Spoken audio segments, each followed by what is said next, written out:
नमस्कार, मैं चंदन कुमार सिंह। भारतीय विधि ज्ञान CKS 2023 में आपका स्वागत है। जैसा कि हम लोग जानते हैं, NDPS अधिनियम के अनुसार यदि जब्त किए गए प्रतिबंधित पदार्थ की प्रकृति का उल्लेख किया गया है तो गिरफ्तारी नोटिस के आधारों में जब्त किए गए प्रतिबंधित पदार्थ की सटीक मात्रा बताना आवश्यक नहीं है। ये जो जजमेंट है ये केरल उच्च न्यायालय का है। मात्रा का उल्लेख करने का उद्देश्य आरोपी को यह पहचानने में सक्षम बनाना है कि अपराध जमानतीय है या गैर जमानतीय और क्या इसमें शामिल मात्रा छोटी, मध्यम या व्यावसायिक है। इसलिए यदि गिरफ्तारी के आधार में यह कहा गया है कि जब्त की गई मात्रा मध्यम या व्यावसायिक मात्रा है तो यह BNSS की धारा 47 और 48 का अनुपालन करने के लिए पर्याप्त है, भले ही सटीक मात्रा निर्दिष्ट न की गई हो। न्यायालय ने टिप्पणी की थी। न्यायालय के समक्ष मामला NDPS मामले में आरोपी द्वारा दायर जमानत याचिका थी। उसे पुलिस ने तब गिरफ्तार किया था जब उसके पास से लगभग 195 ग्राम NDMA बरामद हुआ था और पुलिस ने narcotic drugs and psychotropic substance act 1985 की धारा 22C के तहत अपराध दर्ज किया था। याचिकाकर्ता ने तर्क दिया कि भारत के संविधान के अनुच्छेद 22 सब क्लॉज 1 और भारतीय नागरिक सुरक्षा संहिता की धारा 47 के अनुसार गिरफ्तारी के कारणों की सूचना देना अनिवार्य है, लेकिन इसका पालन नहीं किया गया।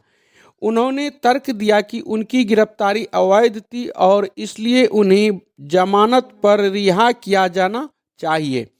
अभियोजन पक्ष ने तर्क दिया कि कानूनी औपचारिकताओं का अनुपालन किया गया था और कथित घटना एक जानबूझकर किया गया आपराधिक कृत्य था।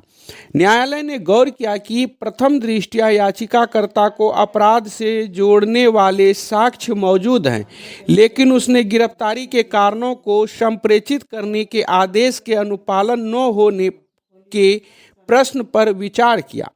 याचिकाकर्ता ने बताया कि हालांकि उसे और उसके रिश्तेदार को गिरफ्तारी के आधार और कारणों के बारे में सूचित कर दिया गया था, लेकिन जब्त की गई प्रतिबंधित सामग्री की मात्रा का कोई उल्लेख नहीं है।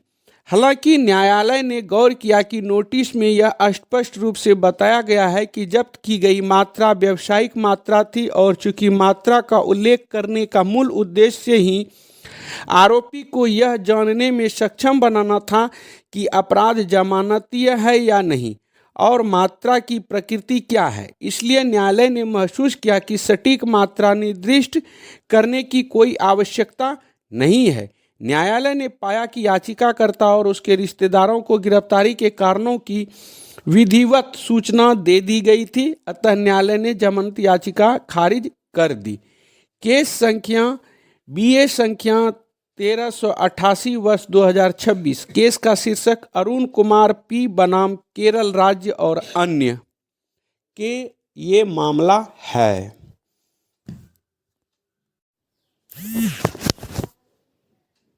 नमस्कार, मैं चंदन कुमार सिंह।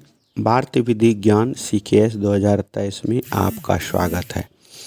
जैसा कि हम लोग जानते हैं, NDPS अधिनियम के अनुसार यदि जब्त किए गए प्रतिबंधित पदार्थ की प्रकृति का उल्लेख किया गया है तो गिरफ्तारी नोटिस के आधारों में जब्त किए गए प्रतिबंधित पदार्थ की सटीक मात्रा बताना आवश्यक नहीं है। ये जो जजमेंट है ये केरल उच्च न्यायालय का है।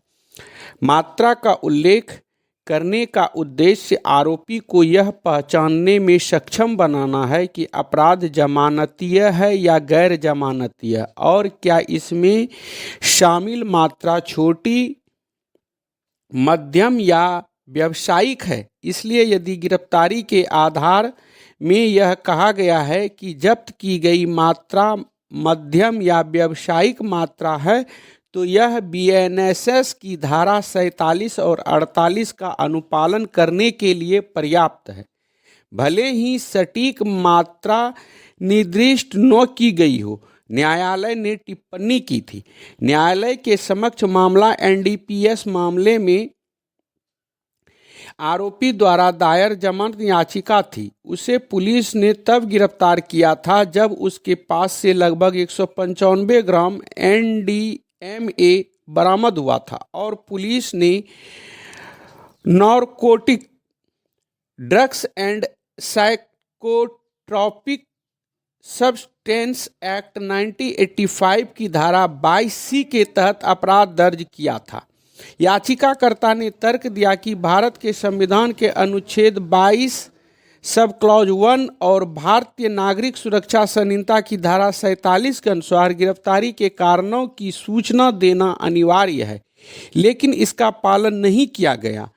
उन्होंने तर्क दिया कि उनकी गिरफ्तारी अवैध थी और इसलिए उन्हें जमानत पर रिहा किया जाना चाहिए। अभियोजन पक्ष ने तर्क दिया कि कानूनी औपचारिकताओं का अनुपालन किया गया था और कथित घटना एक जानबूझकर किया गया आपराधिक कृत्य था। न्यायालय ने गौर किया कि प्रथम दृष्टया याचिकाकर्ता